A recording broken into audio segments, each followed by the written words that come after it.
இன்னைக்கு ஹைலைட் வந்து விமல் வீரவன்ச கைது செய்யப்பட்டு பிணையில் விடுவிக்கப்பட்டார். அவ்வளவுதான். பிணையில் விடுவிக்கப்பட்டார். இதுக்கு பருத்தி மூட்டை பேசாம குடோன்ல இருக்கலாமே.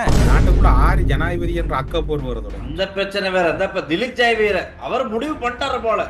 இந்த நாட்டுக்கு ஒரு மன்னன் தேவை. அவர் தான் நாமல் ராஜபக்ச, ராவணாபலை அமைப்பின் பொதுச் செயலாளர். இத்தேக்கந்து சத்தா திஸ்ஸ தேரர் அதிரடி முழக்கம்.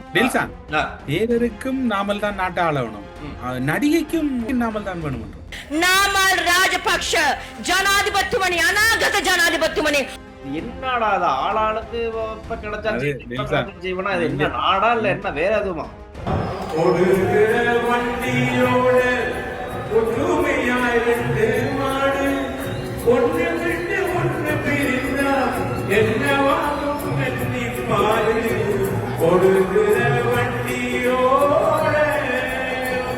இசை மலையில் நினைய தயாரா மைக்க வரணிட்ட. அதுல ஒரு கமெண்ட் பார்த்தேன். ரெண்டு மாடு, ஒரு மாடு இவர், இன்னொரு மாடு ஜனாதிபதினு சொல்லியிருக்காங்க கமெண்ட்ஸ்ல. அந்த ஹரி அந்த இயக்குனர் வந்து ஹரி டிரெக்டர், அவருடைய ஃபாஸ்ட் மூவ்மெண்ட் தான். அப்ப இந்த அரசாங்கம் வரும்போது அப்படிதான் இருந்துச்சு. ஓ, ஹரிப்பட லெவல்ல அப்படி ஃபாஸ்டா சிங்கம் சிங்கம் ஹீஸ் த சிங்கம்.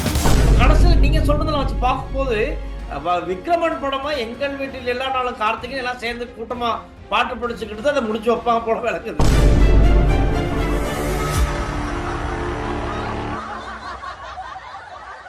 ஸ்ரீ காளிமாதா ஜோதிடம். உலக புகழ்பெற்ற ஜோதிடர் பண்டித் மகாராஜா. காதல், கல்யாணம், உத்தியோகம், வியாபாரம், கல்வி, குழந்தை பாக்கியம் மற்றும் மந்திர சூனிய பிரச்சனைகளுக்கு நிரந்தர தீர்வு. நீங்கள் வெளிநாட்டில் இருக்கும்போது உங்கள் பெற்றோரின் மருத்துவ தேவைகள் அனைத்தையும் நாங்கள் ஒருங்கிணைத்து கவனிக்கின்றோம். வருடாந்திர பதிவு, சிறப்பு தள்ளுபடி. மெடிப்ளேஸ். ஹலோ அண்ணா, வணக்கம். ஓகே இல்ல சிவப்பும் கருப்பும் போட்டு வந்தனா இனி வந்து வெள்ளை கலர்லான் ப்ரோக்ராமுக்கு போட்டு வரும். நீங்க போட்டதுக்காக இல்ல, துக்கம் தானே. நீ ஏன் என்ன துக்கம்? நீங்கள் இருவரும் என்னதான் கூறினாலும் நம் நாட்டை திருத்த முடியாதுன்னு. நம்ம 2 பேரும் என்னதான் கூறினாலும் டில்சான் அண்ட் தமிழரசு இந்த நாடு திருந்தான்னு சொல்லி எங்களுடைய ஒரு உறவு அதில் எழுதியிருக்கிறார், கொமெண்ட் எழுதியிருக்கிறார். அது மாதிரி அதுக்கு வந்து 19 பேர் அதை ஆதரிச்சு மீண்டும் அந்த கருத்தை உடன்பட்டிருக்கிறாங்க. அது மாதிரி டெல்சான் இன்னும் ஒரு கருத்து என்னன்னு சொன்னா, இந்த நேர்கள்ற ஊக்கம் அல்லது நேர்கள்ற ஆர்வம் தான் நாங்கள் கொஞ்சம் நீங்க விமர்சிச்சா கூட நாங்க அதை தாங்கிக்கோ என்னன்னு சொன்னா தாங்கிக் கொள்றதில்ல, ஏற்றுக்கொள்வோம். என்னன்னா அது உங்களோட உரிமை. நீங்க எங்களை பார்த்து ரசிக்கிறீங்க, உங்களோட கருத்தை நாங்க ஏற்றுக்கொள்றோம். இன்னும் ஒருவர் எழுதியிருக்கிறார், சிறுமி விபச்சாரி என்று வைப்போம், துறவி எதையெல்லாம் துறந்தவர் என்றொரு, அதுவும் ஒரு மிக காட்டமான ஒரு கருத்து. அவரின் காவியுடைய திறந்தார் அப்போதுதானே என்று அதிலே எழுதியிருக்கிறாங்க.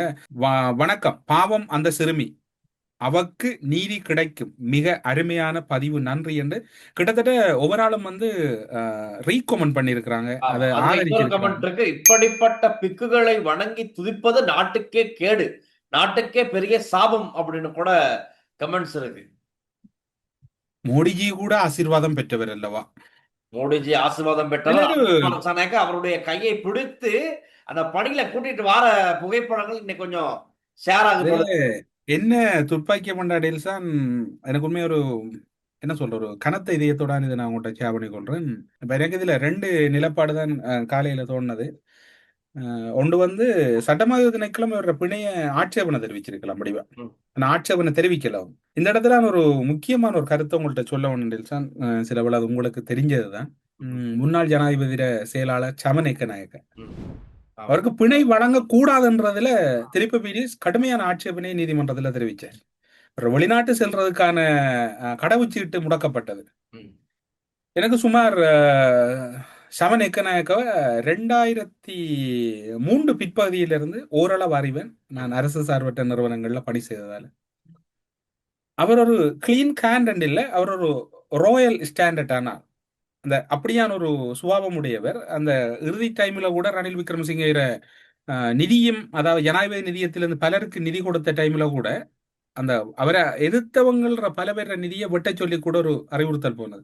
அதுல கூட முழுமையா வெட்டாம பகுதி அளவில் ஒரு ஜெனுவிட்டி, ரோயல்ட்டியானால் அரு சமன் எக்கநாயகம் அவருக்கு பிணை வழங்க கூடாதுன்னு கடுமையான வாதம் முன்பு. ஏன் இந்த இடத்துல அவரை பற்றி காய்க்கிறாங்க? நான் மெட்டாக்களை பற்றி காய்க்கல, அரசியல்வாதி எல்லாம் விட்டு விடுங்க. அவர் ஒரு கரப்ஷனுக்கே அவர் அதாவது இலங்கை நிர்வாக சேவையின் ஒரு மூத்த அதிகாரி, சிரேஷ்ட அதிகாரியில கரப்ஷனுக்குள்ளே அவர் போகாதவரா. இப்ப டில்சானா கண்டா கூட அவர் வந்து ஒரு என்ன சொல்ற அதை வித்தியாசமா தான் ம். ஹலோ மல்லி என்றதை தான் அவர் சொல்லுவார். அந்த ஆனா ஒபிஷியலா ஆனா ஆனா அவருக்கு முன் வச்ச குற்றச்சாட்டுன்னு சொன்னா ரணில் விக்ரமசிங்க வெளிநாடு போயிட்டு வாரத்துக்கு அவருடைய தனிப்பட்ட விஜயத்துக்கு டாக்குமெண்ட்ஸ் எல்லாம் சரி பண்ணது இவர் தான் அப்படின்னு குற்றச்சாட்டு தான் முன்வைக்கப்பட்டுச்சு. அது சில குற்றச்சாட்டு. இப்ப நான் வித்தியாசம். ம். இப்ப என்னடா டில்சான் இதுல இருக்கிற பிரச்சனை என்றால் ஒரு பிக்கு மீது அலிகேஷன் ஃபெமிலி வைக்குது. ஆமா. இடையே சட்டமாதிபதிக்குள்ள நீங்க அந்த பிணையை தடுத்து அதுவும் வெள்ளிக்கிழமை அவருக்கும் நீதிமன்றத்தை கொண்டு வந்தவங்க ஞாபகம் இருக்கா? ஓ, ஓ, ஓ. வெள்ளிக்கிழமை தான் இந்த பிக்கு வந்து நீதிமன்றத்தை முன்னிலைப்படுத்தப்பட்டது. அது சமநேக்க நாயக்கவுக்கு பிணைக்கு எவ்வளவு ஆட்சேபனை தெரிவிச்சு. ஆனா சமநேக்க நாயக்க கடைசி வரைக்கும் ஓடி இருக்க மாட்டார். அவர் நாட்டிலாம் இருந்திருப்பார். அந்த உங்களோட என்ன ஒரு பாரபட்சம்ன்றதை விட ஒரு கேவலம் தான் இதுல விளங்குது. இந்த அரசுற ஒரு சட்டமாதிபதிக்குள்ள 6 கட்டுப்பாட்டுல இருக்குது. திலீப்ப பீரிஸ் எங்க போனவர்? ஏன் அவருக்கு இதுக்கு ஆட்சேபனை தெரிவிக்கலாதா? ம். ஏன் ஆட்சேபனை தெரிவிக்கல? இதுல ஆஜராகுனது வேறொருத்தர். இல்ல சட்டமாதிபதி திணைக்களம் ஆட்சேபனை தெரிவிச்சிருக்கலாம். ம். பிணை கொடுக்க கூடாதுன்னு அந்த பிள்ளையிற சார்பில் சட்டமாதிபதி திணைக்களம் என்ன ஓ, பண்ணிருக்கலாம்? ஓ. இப்ப யோசிச்சு பாருங்க டீல் சார். இப்ப நான் இப்ப சமநேக்க நாயக்க வந்து ஏன் சொல்றேன் என்றால் மற்றாக்களை நான் சொல்லல. மற்றாக்கள் மீது பல குற்றச்சாட்டுகள் பல விசாரணைகள் அதுகெல்லாம் போகுது. நடந்து ஒரு கொண்டிருக்கு. சிறந்த ஒரு அதிகாரி. அதுக்கு பிறகு பலர் அவரை நலம் விசாரிச்சிருந்தாங்க. அதுல இன்னும் ஒரு சொல்லிக்கொள்ளக்கூடிய முக்கியமா விடயம் என்னன்னு சொன்னா, முன்னாள் ஜனாதிபதி சந்திரிகா பண்டாரநாயக்க குமாரதுங்க நேரடியா சிறைச்சாலையில் போயிட்டு பார்த்துட்டு வந்து ஒரு வாய்ஸ் கட் கொடுத்திருந்தாங்க சமநாயக்க நாயக்க சம்பந்தமா. சமநேக்க நாயக்க சிறையிலிருந்து பிணையில வெளியில வந்ததுக்கு பிறகு மிக முக்கியமான ஒரு ஒரு தமிழ் பிரமுகர் ஒரு ஆளுக்கு தொலைபேசி அழைப்படுத்து, நான் சிறையில் ஒரு சாதாரணமான கைதியாகத்தான் அதாவது குற்றச்சாட்டின் அடிப்படையில் சென்றேன். அங்கு எனக்கு என்னுடைய உடையை கூட நான் தான் துவைக்க வேணும், எனக்குரியதை நான் தான் எடுத்துக்கொள்ள வேணும். ஆனால் அங்கிருந்த தமிழ் இளைஞர்கள் என்னை மிகவும் பண்பாக பார்த்து கொண்டார்கள். அந்த இடத்தில் நான் ஒரு நிமிடம் நொறுங்கி விட்டேன் என்ற ஒரு பதிவை நான் அந்த பேரை தவித்துக் கொள்றேன். அந்த யாரு அந்த பிரமுகர்ன்றது அவருக்கு நன்றி சொல்லியிருக்கிறார். நீங்க கட்டாயமா உங்களோட தமிழ் சமூகத்திட்ட இதை சொல்லுங்க என்று சொல்லி அவர் நன்றி சொல்லியிருக்கிறார் சார். இந்த நான் ஏன் சொல்ல வரேன் என்றால் அந்த பாருங்க அந்த தமிழ் மக்கள்ற அந்த பண்பாடு எங்க வரைக்கும் போயிருக்குண்டு. ம். அவர்கள் நான் நினைக்கிறேன் பெரும்பாலும் அரசியல் கைதியாக தான் இருப்பாங்க 100%. அதுல மாற்று கருத்தில். ஏன் சொல்றேன்னு சொன்னால் இப்ப பாருங்க சட்டம் எனக்கு ஒன்றும் சொல்ல இயலாது. இதுக்கு மிச்சமா நான் இதுல ஒன்றும் கதைக்கல, சொல்றதுக்கு ஒன்றும் இல்லை. எனக்கு இதுல வார்த்தை வருகிறது என்னன்னா அந்த அந்த சிறுமிய கிட்டத்தட்ட இன்னைக்கு எல்லாருமா திலும் அமனுகம அந்த சிறுமியை பாருங்க, ஒரு வறுமையில ஒரு பாதிப்பு நடந்தால் இந்த உலகம் யாருக்கும் ஏற்றுக்கொள்ற மாதிரி அல்லது அந்த அவங்களை பக்கம் நிற்க. உதாரணம் ஈழத்தமிழர்களுக்கு ஒரு இனஅழிப்பு நடந்த போது ஈழத்தமிழர்கள் தேவையில்லை உலகத்துல. இன்றைய தேரர் இன்றைய திரும்ப அவர் ஓகே சேஃப் இல்ல. ஏன்னா இதுல பல பேர் இந்த பின்னூட்டம் இதுல இட்டு இருக்கிறீங்க. இதுல சமநேக்க நாயக்க நினைவுபடுத்த வேண்டியிருக்குது. நீங்க இது சில வேளை உங்களுக்கு மாற்றி கருத்து இருக்கலாம். உடனே என்பிபி தோழர்கள் வாங்க கீழே உங்களோட கருத்துக்களை பகிர்ந்து நாங்க ஒருபோதும் உங்கள் மீது எந்த ஒரு கருத்தையும் முன்வைக்க மாட்டோம். உங்களோட கருத்துக்களை நடந்ததுன்னு சொல்லி இருக்குது. இன்றைக்கு நீங்க ஏன் இதை சொல்றேன்னு சொல்லி நீங்க கேட்கலாம். நாமல் ராஜபக்சேர சர்டிபிகேய நலிந்த ஜேதிஸ நாடாளுமன்றத்துல ஒரு பிழையான அவர் பட்டப்படிப்புன்னு சொன்னது இன்னைக்கு வரையும் ப்ரூவ் பண்ணீங்க இல்லை. எனவே இதை சொல்றது கொண்டும் இல்லை டீல்ஸ். எனக்கு இந்த சம்பந்தமான இப்ப நிறைய சோசியல் மீடியாவில் அதிகமா பேசப்பட்டுகிட்டு இருக்கு. இப்ப இன்னமும் இப்ப அதோட அண்மையில் நடந்த ஒரு சம்பவம் தான் ஹெல்மெட் விவகாரம். நம்ம வாழைச்சேனை பகுதியில் இருக்கிற அந்த சம்பவம் சம்பந்தமா அதுவும் இதுவும் ஒப்பிட்டு அதே தினம் இன்னும் ஒரு சம்பவம் அதே பிரதேசத்தில் நடந்திருக்கு. வாழைச்சேனைக்கும் அந்த ஒரு சில எனக்கு அந்த வாழைச்சேனை போலீஸ் பிரிவுக்கு நடந்திருக்கிறேன்னு சொன்னால் ஒரு எனக்கு தெரிந்த ஒரு சகோதரர் ஒரு ஆள் பகிர்ந்து கொண்டார். அங்க இருக்கக்கூடிய ஒரு அன்பர் ஒரு ஆள் பகிர்ந்து கொண்டார். ஒரு கிறிஸ்தவ மதத்தில துறவி வாகனத்துல வந்திருக்கிறார். அவருக்கு ஓவர் ஸ்பீட் போலீஸ் எழுதி இருக்கு. பௌத்தபிக்கு போலீஸ் நிக்கக்குள்ள அந்த ரோட்டை கடந்து போறார். இலங்கை 2 நாடுன்றதுக்கு ஒரு மாற்று கருத்தும் இல்லை. வடக்கு கிழக்குல அதாவது தமிழ் மக்கள் வாழ்ற பகுதியில ஒரு நிர்வாகமும் சிங்கள மக்களுக்கு ஒரு நிர்வாகம். பௌத்த பிக்குகள் எதுவும் செய்யலாம். நாங்க அவங்கள குறை சொல்லல. சில விழாரும் இதுக்கு கூட போய் ஏதாவது நீங்க சட்ட நடவடிக்கைக்கு போகலாம், போங்க தாராளமா. நாங்க குறை சொல்லலைன்னு அது அவங்களோட நாடு. நாங்க அங்க ஒரு அகதியா இருக்கிறோம். இலங்கையில எங்களோட குடிகள் மக்கள் அகதியா இருக்கிறோம் அவங்களோட நாட்டுல. என்பிபியில உண்மையான முகம் இப்பதான் வெளியில வருது. இன்னும் கொஞ்சம் பலருடைய கருத்துக்கள் வந்து நாட்டை பிரிக்க இடம் கொடுக்க மாட்டோம், நாட்டை பிரிக்க கூடாது, எல்லாம் ஒரு நாடு ஒரு சட்டம், one nation one low, one country one low அப்படின்னு தான் சொல்லுவாங்க. அங்க இருக்கிற தமிழ் பேசுற மக்கள் இப்ப முஸ்லீம்களா இருக்கலாம், தமிழர்களா இருக்கலாம், அவங்களுக்கு சரியான உரிமையே இல்லையே டீல்ஸா. அதோட அது சார்ந்து பாருங்க, இப்ப 28ஆம் தேதி அஜி பெருநாள் அப்படின்னு அதுக்காக கொழும்பில வாகன போக்குவரத்தெல்லாம் மாற்றப்படுது. வேறு வேறு பாதைகள் எல்லாம் அந்த டிராபிக் கொஞ்சம் புதிய சட்டமுறைகள் கொண்டு வராங்க 28ஆம் தேதி அஜி பெருநாள் நாள். இப்ப இந்த போஸ்டுக்கு கீழே நான் பார்த்தேன் இந்த மாதிரி கருத்துக்கள். சரி, இப்ப போன வாரம் தான் மே 18 முள்ளிவாய்க்கால் நினைவேந்தல் நிகழ்வுகள் சம்பந்தமா இவங்களோட பெரும்பான்மை சம்பந்தக்க பலரோட ஆஹா ரியாக்ஷன்ஸ் தான் அதிகம். ஆஹா ரியாக்ஷன்ஸும் கீழே கமெண்ட்ஸ்ல போயிட்டு பார்த்தா இது நம் நாடு, இது நம் நாடு, நீங்க போங்கடா கள்ளத்தோணி குடியேறிகள் அப்படி இப்படின்னு பலப்பட்ட கருத்து. சரி, இதெல்லாம் பார்த்து என்னதான் செய்ய, சிரிச்சுட்டு போத்தா இருக்குன்னு நாங்க நம்மளால முடிஞ்ச நாங்க சிரிச்சுட்டு மட்டும் போல இங்க வந்து கதைக்கிறோம், சிரிச்சுட்டும் போறோம், எல்லாம் செஞ்சுக்கணும். இப்ப இதை போயிட்டு பார்த்தா அதுக்கும் சிரிச்சுட்டா வச்சிருக்காங்க. அதே மாதிரி எதிர்ப்பையும் வெளிக்கிற அது எப்படி வெசாக் வாரத்துல எப்படி அஜி பெருநாளைக்கு நீங்க ரோட டிராபிக்கை மாத்துவீங்க, ரோட எப்படி மாத்துவீங்க, இந்த மாதிரியான கேள்விகள் தான் இருக்கா. இப்ப இந்த மனநிலையில இருக்க மக்கள் இருக்கும் வரைக்கும், இந்த மனநிலையிலே இந்த மக்கள் இப்படியே இருந்தாங்கன்னு சொன்னா இந்த நாட்டுக்கு விழிவு காலங்கிறது இல்ல. அதை உண்மையை சொல்லி ஆகணும். அதை எப்ப புரிஞ்சுக்குவாங்கிறதும் சொல்ல முடியாம இருக்கு. அதை புரிஞ்சுக்கிறதுக்கு கஷ்டமாய்தான் விளங்குது இந்த நடைமுறை போறதை பார்த்தா. இவங்களோட மென்டாலிட்டி வந்து நாங்க மட்டும்தான், இது நம்ம நாடு, நீ என்ன ஆனா வெளியே காய்ச்சிக்கிறது சிங்கள தமிழ் முஸ்லீம் பிரதர் எல்லாம் சேர்ந்து நாங்க நல்லிணக்கமா இருக்கணும். ஆனா ஆழ் மனசுல இருக்க ஒரு இது இருக்கு, ஒரு கசப்பான தன்மை இருக்கு பலர் மத்தியில. அந்த கசப்பான தன்மை வெளியெடுத்து போட்டா மட்டும்தான் நல்லிணக்கமும் ஒண்ணு இந்த நாட்டில் நடைமுறையில இருக்கு. நீங்க நல்ல ஒரு பாயிண்ட்க்கு வந்திருக்கிறீங்க டீல்ஸா. நேற்று இதே தான் பேராசிரியர் கேடி கணேசலிங்கம் சொன்னவர், நாங்களும் கடந்த எங்கட நாட்டு நடப்புல சொன்னது. இடையோட கேபினெட்லயே அந்த மனம் இல்லையே உங்களுக்கு. ஆனா இப்ப இதை பேசிக்கிட்டு தான் இருக்கோம். இதை பேசினா இன்னும் பல வருஷத்துக்கு இந்த இது சம்பந்தமா பேசிக்கிட்டே இருக்கலாம். ஏன்னா நடக்கிறது அப்படி, நாங்க சோசியல் மீடியால பாக்குறதுல அப்படித்தான் இருக்கு.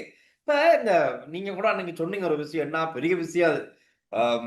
என்பிபில இருந்து ஒரு முக்கியமான பெரும் புள்ளிகள் ரணில் முக்கிய தலைவர்கள் ரைட், முக்கிய தலைவர் ஒருத்தர் ரணில் விக்ரமசிங்க அவர்களை சந்திச்சு பேசி இருக்கதா, நாடு கொஞ்சம் பங்குலா தாவர மாதிரி இருக்கு, சப்போர்ட் ஒண்ணு தேவை அப்படிங்கிற மாதிரி பேசுறதா நீங்க சொன்னீங்க. அதுக்கப்புறமா இலங்கையில் இருக்க ஊடகங்கள் சில பேர் அது சம்பந்தமா இன்னும் கொஞ்சம் விவரமா இட தொடங்கிட்டாங்க. அவங்களுக்கு எங்கிட்ட இருந்தோ தகவல் வந்துருச்சு போல. இப்ப நானும் அவங்கள்ட்ட காட்டி இந்த பாருங்க கதைக்கு தொடங்கிட்டாங்க இங்கே அப்படின்னு சொல்லிடுது. இதே எப்படியோ ஆனா இந்த என்பிபி தோழர்கள் இதை ஏற்றுக்கொள்றாங்க. இன்னைக்கு கூட நான் வந்து தாகா ஐன்ஸ்டீன் அவர்களோட ஒரு இன்டர்வியூ செஞ்சிருந்தேன். அவர் ஏற்க மறக்கிறார். இது வந்து ஒரு பொய், இது வந்து ஒரு கிரியேட் பண்ணப்பட்ட ஒரு கருத்து அப்படின்னு தான் அடிச்சு சொல்றாங்க.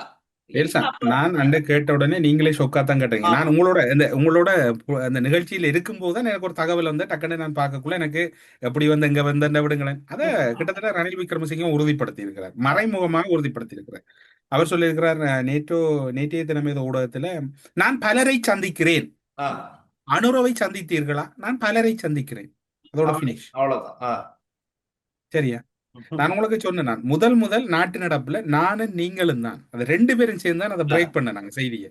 நான் அந்த பேர் ஒரு நாகரிகங்கிறதை தவித்து கொண்டேன். நான் அனுரன்ற பேரை நான் அனுரு தான் மீட் பண்ண, காலையில மீட் பண்ணிட்டேன், அந்த காலையில மீட் பண்ணிட்டேன். இப்ப இது வந்து நான் 22ஆம் தேதி வெள்ளிக்கிழமை சொன்னான் டெல்சான், வெள்ளிக்கிழமை காலையில அந்த சந்திப்பு நடந்தது, சரியா? இப்ப இலங்கையிலே கூட எல்லாருமே ஏதோ தாங்க கண்டுபிடிச்ச மாதிரி எழுதுறாங்க. ஆனா இந்த நாட்டு நடப்புல முதல் நாங்க பிரேக் பண்ணாங்க, ரணில அனுரா மீட் பண்ணது. நீங்க கேட்ட நீங்க அண்ணா உண்மையா, நீங்க ஞாபகம் இருக்கா உங்களுக்கு? நாட்டில் இருக்கக்கூடிய மிக முக்கியமான ஒருவர், பேர் சொல்ல நான் தவிர்க்கிறேன், பேர் வரும் 2-3 நாள்ல. இன்னைக்கு காலையில ரணில் விக்ரமசிங்கோட ஒரு கலந்துரையாடல் நடந்திருக்கு. மிக மிக முக்கியமான ஒருவர், நான் பேரை நாகரிகங்களை தவித்துக் கொள்றேன், ரணில் விக்ரமசிங்கவை தேடி சென்று சந்திச்சுட்டு வந்திருக்கிறார். நாளைக்கு உறுதியான தகவல். அப்ப உங்களுக்கு அதுல ஒரு நொல்ல மக்கள் பார்த்துக்கிட்டு இருக்காங்க, நாளைக்கு கேள்வி கேட்பாங்க. அதுல நானும் நீங்களும் கிட்டத்தட்ட கடுமையா விவாதிச்சு கொண்டாங்க. என்ற கருத்துக்கள் பலதோட என்ன சொல்ற பலர் முரண்பட்டு கொண்டாங்க. பின்னூட்டங்களை பார்த்திருப்பீங்க. நீங்க கோத்தாவை கொண்டு போறீங்களா, ரணில மீட் பண்ணது உண்மைதான், இல்லைன்றதுக்கு இல்லை. ஆனா அதை 2 தரப்புமே உறுதிப்படுத்தாது. அதையும் நான் திரும்ப சொல்றேன், 2 தரப்புமே ஒரு நாகரிகங்கிறது உறுதிப்படுத்தாது. ஏனால் அது ஒரு எதிர். ஆனா மீட் பண்றதுக்கு ரீசன் கூட அனுரா இல்ல, அதுக்குரிய இன்ஸ்ட்ரக்ஷன் வந்து வெளியில இருந்தா வந்தது. வெளியில சொன்னா வெளிநாடா இல்லாட்டி என்ன உள்ள இருந்து வெளியே உள்ள இருக்க நாளைக்கு வரும், அதுக்கு நாளைக்கு வெளியில வரும். அதே மாதிரி மஹிந்த சமரசிங்க அமெரிக்காவோட இலங்கைக்கான அவரு தூதுவர், வர அவர் ரெசைன் பண்ணியிருக்கிறார். மேபி அவர் இப்ப இருக்கிற ஒரு பெரிய நெருக்கடி என்று சொன்னால் வெளிவிவகார அமைச்சு தண்ட பணியை முழுமையா செய்யல. உண்மையில விஜயதகேரத்தை பற்றி நான் தனிப்பட்ட ரீதியில சொல்ல போனால் தனிப்பட்ட ரீதியில நல்லா தெரியும். அவர் ஒரு நல்ல மனிதர், ஒரு பண்பானவர். மற்றது இன்றைக்கு பாத்தீங்கன்னு சொன்னா எல்லாரோட அட்ஜஸ்ட் பண்ணி கொண்டு போவார். ஆனா அவர் எக்ஸ்பீரியன்ஸுக்கு இது கொஞ்சம் கூட வெயிட்டா இருக்குது இந்த ஃபாரின் மினிஸ்ட்ரி. அவர் ஒரு நல்ல பண்பானவர், எல்லாரோடையும் பழகக்கூடியவர், ஒரு நல்ல மனிதர் என்று தான் நான் அவரை சொல்லுவேன் இந்த இடத்துல. மற்றது இப்பவும் யார் தொலைபேசி அழைப்படுத்தாலும் அதை அட்டென்ட் பண்ணுவார், அல்ல மிஸ்கோலுக்கு ரிப்ளை பண்ணு. இப்படி இருக்க கூட ஆனால் அவரால் அதை சுமக்க முடியாம இருக்குது. அதுக்கு பிரதியீடா மஹிந்த சமரசிங்க வரலாம். அது போன்று நிதியமைச்சின் செயலாளர்ல ஒரு மாற்றம் இடம்பெறலாம். அரசடி செல்வாவா இருக்கும். அதை நீங்களே முடிவு அதுவும் வரும். என்னன்னு சொன்னால் இப்ப இன்னும் ஹர்ஷா இன்னும் நாட்டுக்கு திரும்பல. இப்ப IMF ஒர்க் தான் ஹர்ஷா அன்அபிஷியலா பாக்குது. என்னடா அவர் தான் இப்ப நாடாளுமன்றத்தில் இருக்கக்கூடிய கோப் குழுவுற தலைவராக இருக்கக்கூடிய நினைக்கிறேன் இல்லையா? நிதி சம்பந்தமான குழுவுக்கு அவர் தான் தலைவராக இப்ப ஹர்ஷா அங்கதான் நிக்குது. இன்னும் இப்படி சில விடயங்கள். மற்றது நான் சொன்னேன், உடனடியாக அனைத்து கட்சி கூட்டத்தை கூட்ட வேணும், இது தாமதிக்க வேணாம். இது 22ஆம் தேதி நான் சொல்றேன். நாங்க இந்த நாட்டு நடப்புல நானோ டெல்சானோ 2 பேரும் தகவல் இல்லாம கதைக்கல. டெல்சான் கொழும்புல இருக்குது. பல ஊடகவியலாளர்கள், பல அரசியல் பிரமுகர்களோட டெல்சானுக்கு தொடர்பு இருக்கிற ஊடகவியலாளர். அது மாதிரி 2 பேரும் நாங்கள் இதுல சொல்றது உண்மைக்கு புறம்பானது அல்ல கட்டுக்கதை இல்லை. அது மாதிரி நேற்றைய தினம் தொலைபேசி அழைப்புல சொல்லி இருக்கிறார், உடனடியாக அனைத்து கட்சி கூட்டத்தை கூட்டவும். IMF-ம் இவங்களுக்கு சஜஸ்ட் பண்ணி இருக்குது, இமீடியட்டா ஒரு நேஷனல் கவர்மெண்ட் ஒன்று ஃபார்ம் பண்ணுங்க. அவங்களுடைய கோரிக்கை அப்படித்தான் இருக்கு. இடையில அந்த நண்டு சண்டை எல்லாம் நான் பெற போறேன் ஜனாதிபதியா நான் பெற போறேன்னா அங்க ஒரு ஓட்டம். ஆனா இதுல அனுர்குமார நான் ஒன்றுல சொல்லுவேன்னா, அனுர்குமார இப்ப இருக்கிற லீடர்ஷிப்பை வச்சுக்கொண்டே அடுத்த லெவலுக்கு போகலாம். இப்ப இதுக்கு பிறகு இன்னொரு ஆள் அதுல கரப்ஷன் அது இதுதான். கரப்ஷன் இப்ப இல்லைன்னு நான் சொல்ல வரல. கரப்ஷன் வேற லெவல்ல நடந்து கொண்டிருக்கு. அனுரோவுக்கு தெரியுமோ தெரியாது, அனுரோவுக்கு தொடர்பு இல்லை. நான் திரும்பவும் சொல்றேன், அனுரோவோட கண்ணை மறைச்சி கொழும்பு மாநகர சபையிலிருந்து பல இடங்கள்ல பல விடயம் நடக்கிறதா சொல்றாங்க. சரியா? நீங்க யாரும் தனிப்பட்ட இதில் NPPR ஆக்கள் எங்க எப்படி என்று சொன்னால் டெல்சானா தொடர்பு கொள்ளுங்க, அல்லது டெல்சானா தொடர்பு கொள்ளுங்க. நான் எங்க எப்படி நடக்குன்னு உங்களுக்கு பர்சனலா சொல்றேன். எப்படி என்ன மாதிரி நடக்குது, குதிரை பேர வேற லெவல்ல நடக்கும். உண்மையிலே இது அனுர்குமார் அல்ல அவங்களுக்கு தெரியுமோ தெரியாது எனக்கு. அந்த அளவுக்கு இல்ல. இது ஒரு பெரிய கலெக்ஷன் நடக்குது. கலெக்ஷன் கன்னடங்கள்ல கல்லாப்பட்டி நடக்குது, கல்லாப்பட்டி கூட்டுப்படுது. இதையும் ஒருக்கா கவனத்தில் எடுக்கணும் NPP. அது பெரிய அது சொல்லி வேலை இல்லை. டெல்சா வடமாகாணத்துல விமான நிலையம் டெவலப்மெண்ட் அல்லது விமான நிலைய விஸ்தரிப்பு தொடர்புல ஒரு வெளிநாட்டு நிறுவனம் உண்டு இலங்கைக்குள்ள வாரதுல கூட மேலதிகமான தகவல் வேணுமானவர்கள் டெல்சான தொடர்பு கொள்ளுங்க. டெல்சான் என்னோட தொடர்பு ஒன்று நாங்கள் அதை உங்களுக்கு தருவோம். இது ஒரு தகவலுக்கு இது உண்டு. அது மட்டும் இல்லை, ஒரு ரூட் ஒரு வாகன பெர்மிட் வாகன ரூட் கேட்கறது கூட பெரும் பேர நடந்திருக்கு. அமைச்சருக்கு தெரியாது, அமைச்சர்கள் அதிகாரி மாதிரி வேற லெவல்ல நடக்குது. இப்ப இருக்கிற நெருக்கடி நிலைமையில மிக மிக அவதானமா இருங்க. 2.5 மில்லியனா இருக்கலாம், 6 லட்சமா இருக்கலாம், எல்லா டொலர்ஸும் விளையாடித்தான் போனது. இவங்க விளையாடுறாங்க, உங்களுக்கு தெரியாம இருக்குது. எனவே அரசாங்கத்தின கவனத்துக்கு இதை தெரிவிக்கிறோம். நான் அரசாங்கத்தில் நான் குற்றம் சொல்ல மாட்டேன். அனுரோவிலேயே அதிகாரிகள், உயர் அதிகாரிகள் அந்த 156 பேரையும் ஒரு என்ன சொல்ற ஆக குறைஞ்சது 100 பேரை நீங்க விசாரிக்கவும். அப்படி மோசமா இருக்கு நிலைமை கூடாது. ஆக குறைஞ்சது 100 பேரை விசாரிக்கவும். நீங்க டெல்சானுக்கு அதிர்ச்சியா இருக்கும். வெறும் நாளைக்கு அதிர்ச்சியா தான் இருக்கு. அந்த அப்டேட்ஸை நாங்க எதிர்பார்த்திருக்கோம். ஆனா அதே சேர்த்து நாங்க இந்த நியூஸ் சொல்லிடுவோம். ரைட், நல்லதையும் சொல்லத்தானே வேணும். சவாலான உலக பொருளாதார சூழல்கள் இருந்த போதிலும் 2026ஆம் ஆண்டின் முதல் 4 மாதங்களில் பொருட்கள் மற்றும் சேவைகள் உள்ளிட்ட இலங்கையின் மொத்த ஏற்றுமதி 5.7 பில்லியன் அமெரிக்க டாலரை தாண்டி இருக்கிறது. மேலும் ஏப்ரல் மாத ஏற்றுமதி கடந்த ஆண்டுடன் ஒப்பிடுகையில் 6% அதிகரித்து 1.38 பில்லியன் அமெரிக்க டாலராய் உயர்ந்திருக்கிறது. ரத்தின கற்கள் மற்றும் ஆபரணங்கள், பெட்ரோலிய பொருட்கள் ஆகியவற்றின் உத்தேச புள்ளி விவரங்களுடன் சேர்த்து 2026 ஏப்ரல் மாதத்தில் சரக்கு ஏற்றுமதி 9.87% அதிகரித்து பல பில்லியன், அதாவது 1063.77 மில்லியன் அமெரிக்க டாலராக உயர்வடைந்து இருக்கிறது. ஏப்ரல் 2026 சேவை ஏற்றுமதி மூலம் கிடைத்த வருவாய் 317.16 மில்லியன் அமெரிக்க டாலர்களாக மதிப்பிடப்பட்டுள்ளது. இலங்கை ஏற்றுமதி மேம்பாடு சபை தான் இந்த அறிக்கையை வெளியிட்டிருக்கு. சோ அவ்வளவு நல்லதுன்னு இப்படி பார்க்கக்கூடியதா இருக்கு. இவ்வளவு கஞ்சத்தனமா இவ்வளவு கஷ்டப்பட்டு இவ்வளவு சேர்க்க ஆரோருதன் குறுக்கால வந்து எல்லாத்தையும் அள்ளிட்டு போகும். அடிக்கிட்டு போறோம். அதுவும் நடக்குது. அதான் இதுகளை தான் பாதுகாக்கும் நாங்க. சைபர் அடுத்து நீங்க இன்னொன்று பாருங்க டெல்சா, 323 கொள்கலன் விடுவிப்பு முறைகேடு ஜனாதிபதி ஆணைக்குழு பாராளுமன்ற தெரிவுக்குழுவின் முன் ஆஜராக அழைக்கப்பட்டுள்ளது. கொழும்பு துறைமுகத்திலிருந்து 323 கொள்கலன் நேரடியாக பரிசோதனையின்றி விடுவிக்கப்பட்டது சம்பந்தமாக குறித்த விசாரணைக்குழு நாடாளுமன்ற தெரிவுக்குழு இச்சம்பவம் குறித்து ஆராய்வதில் விசாரணை நடத்தி ஜனாதிபதியால் நியமிக்கப்பட்ட குழுவின் உறுப்பினரிடம் விசாரணை நடத்த தீர்மானிக்கப்பட்டுள்ளது. குறிப்பாக இந்த சிவப்பு அடையாள கொள்கலன் நேரடி பரிசோதனையின்றி விடுவிக்கப்பட்டது தவறு என அக்குழுவின் இறுதி அறிக்கையில் சுட்டிக்காட்டப்பட்டுள்ளது. அதாவது முதலாவது குற்றச்சாட்டு இந்த கண்டெய்னர் கதை தான். முதலாவது அடி கண்டெய்னர் தான். என்ன பியூட்டி என்ன தெரியுமா, ஒன்றுக்குமே இந்த ஆணைக்குழுக்கள் அந்த என்ன சொல்ல பின்னடிக்கல, வெளிப்படையா விசாரணைகள் நடக்குது. அதுல ஒரு ஆனா இதுல என்ன சொல்லுங்க, இப்ப நடந்து கொண்டது டீல்ஸ் தான் இருக்குது. நான் உதாரணத்தை சொல்ல போனேன், இந்த பேப்பரை காட்டுறேன். இப்ப உங்களுக்கு வடிவா தெரியுமா இந்த அதிரீத எழுத்துக்கள், இல்ல சில பேர்கள் எல்லாம் இருக்குது. சரியா, நான் இதை கதை என்னோட கதைச்சப்ப ஊழல் தொடர்பாக சொல்லப்பட்ட தகவல், இவ்வளவுதான் தகவல். நான் என்னடா ஒரு நாகரிகங்கள் இதுல தவித்துக் கொள்றேன், என்னோட ஒரு டைம் கொடுக்க வேணும். அதான் விசாரணை செய்து குற்றம் செய்யறவங்களையும் பிடிக்கிறாங்க, அட் த சேம் டைம் குற்றச்செயல்களும் நடந்து கொண்டுதான் இருக்கு. அதனால எப்படி ஊழல் என்று கேட்டேன், அது டபுள் குதிரை பேரம்மா. அதுல சொல்லப்பட்ட தெரிஞ்சுது திமுக என்ன திமுக இவங்கள்ட்ட பிச்சை வாங்கணும், பிச்சை வாங்கணுமா அவங்க. சரி, அதுதான் அப்ப உரிய அதிகாரிகளுடைய கவனத்திற்கு அரசியல் இப்ப ஜனாதிபதியா இருக்கட்டும், ஜனாதிபதியுடைய கவனத்துக்கும் நாங்க இந்த விஷயத்த கொண்டு வரோம். தயவு செய்து பாருங்க, உங்க அரசாங்கத்துக்குள்ளுக்கு நடக்கிற இந்த ஊழல் மோசடிகள் நிறைய நடந்துகிட்டு இருக்கு, மறைமுகமா நடந்துகிட்டு இருக்கதான் சொல்லப்படுது. அப்ப அதுகளை பார்த்து அதுகள் உடனடியா முடிவு கொண்டு வரணும். அவர்கள் யாராக இருந்தாலும் சட்ட நடவடிக்கை செய்யப்படணும், நடைமுறைப்படுத்தப்படணும் அப்படிங்கறத நாங்களும் இந்த நிகழ்ச்சி மூலமா சொல்லிக்கிறோம். ஆனா இன்னைக்கு ஹைலைட் வந்து விமல் வீரவன்ச கைது செய்யப்பட்டு பிணையில் விடுவிக்கப்பட்டார். அவ்வளவுதான், பிணையில் விடுவிக்கப்பட்டார். அவர் கைது செய்திருக்கவே தேவையில்லை. எனக்கு டவுட் என்னன்னா, ஜனாதிபதி மே 1 சொன்னாரு, மே 25 ஒரு வழக்கு விசாரணை தீர்ப்பு பாருங்க, எல்லாம் கைத்தட்டி வரவேற்க ரெடி ஆகுங்க அப்படின்னாரு. ஆனா என்ன அது என்ன வழக்குன்னு இன்னைக்குதான் 25 நானும் காலையில இருந்து பாத்துக்கிட்டு இருக்கேன், ஏதோ அப்டேட் வரும் வரல. விமல் உள்ள போயிட்டு வந்தாரு, அவ்வளவுதான். போன கிழமை நீங்க அதே நாட்டு நடப்புல கேட்ட என்ன சொன்னா, சில வேளை அதுக்கு எதிராக ரணில் GLP சுமந்திரனாக்கள் சைன் பண்ணவங்க, அது போல நீதிமன்றத்துக்கு உட்படுத்துறேன்னு நான் சொன்ன 25ஆம் தேதி தீர்ப்பு வராண்ட ஞாபகம் இருக்கு அவங்களுக்கு. ரைட், அதுதான் இன்னைக்கு ஒன்னும் நடக்காம இருக்கு. சில வேளை அந்த 25ஆம் தேதின்றது வந்து நீ ஃபியூச்சர்ல வர்றதுக்கு வாய்ப்பு இருக்காது, நாடு இருக்கிற வாய்ப்பு இல்ல ராஜா, அந்த மாதிரி தான் சம்திங் ராங். சரி, வாய்ப்பு இல்ல 100% நான் சொல்ல வேண்டிய என்னடால் ஸ்டாப். ஓகே, அப்பாடா ஒழுங்கிட்டு. ஆனா ஜனாதிபதிக்கு நாங்க கேள்வி கேட்போம், என்ன ஜனாதிபதி அவர்களே, நீங்க மே 1 இப்படி ஒரு விஷயம் சொன்னீங்க, எங்க நாங்களும் கைத்தட்ட ரெடியா பாத்துக்கிட்டு இருக்கோம், இன்னும் வழக்கு விசாரணை தீர்ப்பு மட்டும் வரல அப்படின்னு கேட்டாலும் நான் கேட்பேன். ஞாபகம் இருக்கு, அவர் வந்த 2024 ஜனாதிபதி ஆனவர் 2025 ஏப்ரல் 21க்கு முன்னர் உயிர்த்த ஞாயிறு தாக்குதல் சூத்திரதாரிகளின் பெயர்களை நான் அறிவிப்பேன் என்று சொன்னவர்.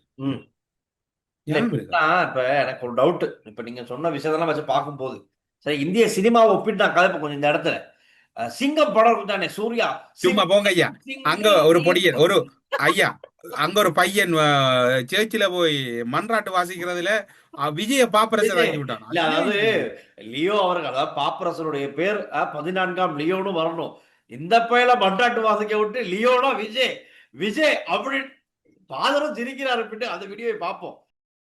விண்ணக தந்தையிடம் நம்முடைய மன்றாட்டுக்களை எடுத்துரைப்போம். அன்பின் இறைவா, எங்கள் திருத்தந்தை 14ஆம் விஜய் லியோ எங்கள் மறைமாவட்டின் ஆயர்.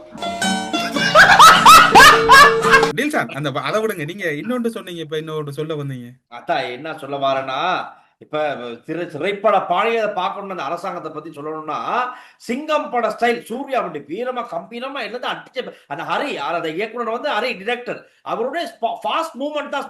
அப்ப இந்த அரசாங்கம் வரும்போது அப்படிதான் இருந்துச்சு, ஹரிப்பட லெவல்ல அப்படி ஃபாஸ்டா. இப்ப கடைசியில் நீங்க சொல்றதுல வச்சு பார்க்கும்போது விக்ரமன் படமா எங்கள் வீட்டில் எல்லா நாளும் கார்த்திகை எல்லாம் சேர்ந்து கூட்டமா பாட்டு படிச்சுக்கிட்டு தான் அதை முடிச்சு வைப்பாங்க போல விளக்குது. அத குடும்ப ஒற்றுமையா முடிக்கிற மாதிரி தான் அமையுமோ தெரியாது கிளைமேக்ஸ்ல. எனக்கு என்னடா கவலை, இப்ப பொருளாதார நெருக்கடி, தேசிய அரசாங்கம் எல்லாம் அமைச்சா நல்லாட்சி அரசாங்கம் கைது வேகமா எல்லாரையும் ஆனா நல்லாட்சி அரசாங்கத்துல நடந்த கட்டித்தனம் ஒன்று தெரியுமா? ம். எல்லாரும் வடக்கு மைத்திரி ஜனாதிபதியா இருக்கக்குள்ள மைத்திரியில செயலகத்துல இருந்து ஒரு தமிழ் அதிகாரி ஒரு ஆள் சொன்ன கதை. மைத்திரி சொன்ன விடயம் 3 மாதத்துல முழு பேர் கேஸ் மட்டும் வழக்கு போடண்டு. அதுல மைத்திரி இப்ப அனுராக்கள் செய்கிற அரவாசி கேஸா இருந்தது, தாஜுதீன் கேஸா இருக்கலாம், சிவராமட கேஸா இருக்கலாம், அல்லது யோசப் பர்ராசி, எல்லாம் நல்லாட்சி தானே, ஒன்றுமே இவங்க இல்லையே. முறைப்பாடுகள் தானே. எனக்கு ஒரு டவுட் இருக்குன்னு தெரியுமா, ஒருவேளை ஆட்சி கவுண்டது என்றால் இவங்க முழு பேருக்கும் வழக்கு போட்டு அந்த கேஸ் போட்டு வச்சிருக்கிறான் அவன் இல்லையா? பாப்போம் வழக்கு முடிவுகள் இப்ப எல்லாம் கொஞ்சம் மும்முரமா போய்கிட்டு இருக்கு. சிறப்பு நீதிமன்றங்கள் தனி அமைச்சர் இருக்காங்க. இல்ல எனக்கு இருக்கிற டவுட் என்னென்றால், ஒரு வேளை நேஷனல் கவர்மெண்ட் ஃபார்ம் பண்ண போறோம், எல்லாரும் ஒண்டாத்தான் நாட்டை கொண்டு போகணும் என்று சொன்னால் வழக்கெல்லாம் டட்டாபாய் என்ன நடக்கும் ஒரு நெருக்கடி இருக்குது. அதான் சொல்லுவாங்க, கள்ளனுக்கும் கடவுள் தூண்டன்ற மாதிரி தான் இருக்குது நிலைமை. இப்ப அது ஒரு பக்கம் இருக்க, நாட்டுக்குள்ள 6 ஜனாதிபதி என்ற அக்கப்போர் வருதோட இந்த பிரச்சனை வேற. இப்ப திலீப் ஜெயவீர அவர் முடிவு பண்ணிட்டாரு போல ஜனாதிபதி. ஆனா அவருடைய கஷ்டம் சன்ன ஜெயசுமன் நேற்று வாய்ஸ் கொடுத்திருக்காரு. இப்ப உங்களுக்கு கஷ்டம்னா பிரதமர் பதவியை திலீப் ஜெயவீர்கிட்ட கொடுங்க, நாட்டை சரி செய்வாரு அப்படின்னா ஒரு கதை. அவர் ஒரு எங்கே கான்ஃபரன்ஸ்ல போயிட்டு கேள்வி ஒருத்தர் கேட்கிறார், இவர் பதில் சொல்றாரு எப்படின்னா, ஓ எனக்கு என்ன செய்யணும்னு எனக்கு நல்லா தெரியும், எனக்கு ஒரு நல்ல ஐடியா இருக்கு, இப்ப கிடைச்சாலும் நான் செய்வேன், இப்ப கிடைச்சாலும் செய்வேன். என்னடா அது ஆளாளுக்கு இப்ப கிடைச்சாலும் செய்வேனா? இது என்ன நாடா இல்ல என்ன வேற எதுவுமா? ஓ இவரே சொல்லிட்டீங்க. இன்னும் ஒரு தேரர் ராசியாருக்கு மன்னன் உடனடி முடிச்சு விட வேணும். ஆமா, அந்த மன்னனுக்கு அவருக்கு நாமல் ராஜபக்சனா ரொம்ப ஆசை. பெசில் ராஜபக்சக்கு ஒரு காலத்துல கவிதை எல்லாம் படிச்சு காட்டியிருக்காரு அவர் முன்னுக்கு. இப்ப இது என்னன்னா இவருக்கு நாமலுக்கு இவர் பன்சலையில போயிட்டு பணம் ஊதுறாரு இல்லையோ, நாமலுக்கு ஒரே ஓதிக்கிட்டு இருக்காரு. என்னன்னு தெரியல. இந்த நாட்டுக்கு ஒரு மன்னன் தேவை, அவர்தான் நாமல் ராஜபக்ச. ராவணாபாளைய அமைப்பின் பொதுச் செயலாளர் இத்தேக்கந்து சத்தா திஸ்ஸ தேரர் அதிரடி முழக்கம் வாயிலையும் பெருகுது, வாயிலே வராது. இப்ப தேரர்கள் எல்லாம் என்ன செய்யறாங்கன்னு தெரியாது. அங்கிட்ட இன்னொரு தேரர் சொல்லியிருக்காரு, இந்த ஆட்சியில தான்ப்பா தேரர்கள் இவ்வளவு தாக்குதல்களுக்கு உள்ளாகுறாங்க, அவமரியாதைக்கு உட்படுத்துறாங்க. நானா சொல்றேன், அவமரியாதைக்கு உட்படுத்துறது இப்ப கூடுதலா காரணம் உண்மையெல்லாம் இப்பதான் வெளியே வருது அப்படின்னு நான் சொல்லுவேன். என்னைய கேட்ட நான் அப்படி சொல்லுவேன். தேரருக்கும் நாமல் தான் நாட்டை ஆள வேணும், நடிகைக்கும் நாட்டாளுறதுக்கு மன்னன் தான் வேணும், நடிகைக்கும் நாமல் தான் வேணும். ආදනීය අම්මලගේ හඬක් හැටියට නැවතත් ඒ පෙරමුණ ගොඩනගන්නට අපි සියල්ල සූදානම් කරනවා. ඒ වෙනුවෙන් නායකත්වය නාමල් රාජපක්ෂ ජනාධිපතිතුමනි, අනාගත ජනාධිපතිතුමනි ඔබ ගොඩනගන්නට අවශ්‍යයි හෙට උපදින දරුවන් වෙනුවෙන්. இந்த நடிகை மஹிந்த ராஜபக்ச அவர்கள் தேர்தல் கேட்கும் போது இவங்க தான் முன்னுக்கு கத்தியிருக்காங்க. இப்ப அவங்க காலம் முடிஞ்சோன்னு இப்ப மகனுக்கு ஆட்சி நாமல் ஜனாதிபதி தும்மனேன்னு கன்ஃபார்ம் பண்ணிட்டாங்க. இவங்க கதைக்கும் போதெல்லாம் நாமல் ஜனாதிபதி தும்மனே தான் கதைக்கிறாங்க. இதை பார்க்க ஆசையாக இருக்கிறது, அழகாக இருக்கிறது. பாருங்கள், மஹிந்த ராஜபக்சவுக்கு இருந்த அந்த பலம், அந்த ஆதரவை இன்று நாமலுக்கும் வழங்கி கொண்டிருக்கின்றீர்கள், ஆசையாக இருக்கிறது. அப்படியா இப்ப திலித்த ஜெயவீர நாமல் ராஜபக்ச 2 பேர் தான் ஜனாதிபதி. சஜித் விளையிட்டாரா? சஜித் போட்டியில இல்லாத மாதிரி தான் எனக்கு விளங்குது, என்ன கதை தெரியாது. அதை விட நாடு எந்த கேடு கெட்டு போனாலும் பரவாயில்லண்டு என்பிபி அம்பாறை மாவட்ட நாடாளுமன்ற உறுப்பினர் ஆதம்பாவா பாட்டு படிக்கிறாரு. வேற லெவல். அந்த பாட்டு இருக்கா கேளுங்க, எடிட்டர் அந்த பாட்டு இருக்கா புள்ள வைங்க, அனுபவம் கேட்கணும் இந்த பாட்டை. அவர் இந்த புண்பட்ட மனச ஒரு பாட்டை விட்டு ஆத்திட்டார். அதுல ஒரு கமெண்ட் பார்த்தேன், 2 மாடு ஒரு மாடு இவர், இன்னொரு மாடு ஜனாதிபதினு சொல்லியிருக்காங்க கமெண்ட்ஸ்ல.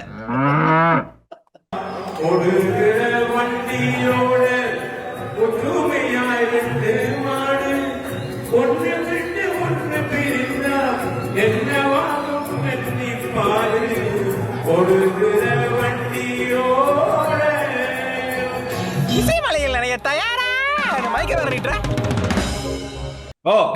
நீங்க மோடிய பற்றி டொஃபிய பற்றி சொன்னீங்க. அக்கா தமிழிச மோடி டொஃபியில் கூட ராஜேந்திரன் செய்வார். மெலானிக்கு மெலடி டொப்பி கொடுத்து அது வேற இப்படி ஒரு கதையா. எவ்வளவு புரட்சி செஞ்சாலும் ஒரு சாக்லேட்டை வச்சு உலகத்துல புரட்சி செய்ய முடியும் என்றால் அது மரியாதைக்குரிய பாரத பிரதமரால தான். நீங்க தான் சொன்னீங்க டெல்சான் அந்த டொபி பிரச்சனை. அவ வந்து அது டொஃபி எல்லாம் இல்ல, அதெல்லாம் நாங்க அப்படி இல்லை, நாங்க டொஃபி கொடுத்து கூட ராஜா தெரிஞ்சோம், அப்படி ஒரு சிறந்த தலைவர் தான் எங்கட தலைவர்னு சொல்லி இருக்கிறார். ஓகே டில்சன், இப்ப என்னன்னு சொன்னா சமரியா வந்து பல விடயங்கள் இந்த ஒரு வாரத்துக்குள்ள இலங்கையில பெரிய ஒரு பெரும் மாற்றங்கள் அரசியல் ரீதியாக எதிர்பார்க்கப்படுது. நாங்க 2 பேரும் சொன்ன சில மாற்றங்கள் நடந்திருக்குது, இன்னும் பல மாற்றங்கள் எதிர்பார்க்க. இன்றைக்கு பிறகு சிலவுல இந்த காணொலி பதிவேற்றுறதுக்கு முன்னோ பின்னுக்கோ தெரியாது, ஹோம் ஆஃபீஸ் வீட்டிலிருந்து சில வேலைகள் செய்யறதுக்கான ஒரு உத்தரவுகள் அரச தரப்பிலிருந்து வெளிவரலாம்னு எதிர்பார்க்கப்படுது. அது அரச உயர்மட்டம் முடிவெடுத்திருக்குது. இதைத்தான் நான் கத்தி கத்தி சொல்றோம், விரைவா முடிவெடுங்க, கட்டுப்பாடுகளை கொண்டு வாங்க. நாங்களும் வந்து இந்த ப்ரோக்ராம்ல இருந்து 1-2 நிமிஷத்தை இன்னும் குறைக்கிறோம், என்னென்னால் மக்களும் இந்த என்ன சொல்ல சேவ் பண்றதுக்கு இன்டர்நெட்டுகளை. எனிவே இவ்வளவுதான் டில்சன் சொல்லலாம். உங்களுடைய கருத்துக்களை பதிவு பண்ணுங்க, நாங்க நாளைய நிகழ்ச்சியில் இணைச்சுக்கிறது தயாரா இருக்கோம். பதிவு பண்ணுங்கன்னா நீங்க கும்மாங்குத்து குத்துனா என்னென்ன நாங்க சொல்றத சொல்லத்தான் பண்ணும். ஏன்னால் எங்களுக்கு நல்ல அனுபவம் ஒண்ட பிள்ளைய நடக்கக்குள்ள சொல்லாம இருந்து சரி என்று பிள்ளை ஒன்று பெரிய பிள்ளை நடந்த பிரதேச சுதாகரிச்சு கொள்ளுங்க, நடந்து கொள்ளுங்க, ஏதோ நல்லதா நடங்க, அவ்வளவுதான். ஓகே டில்சன், பாய், சந்திப்போம்.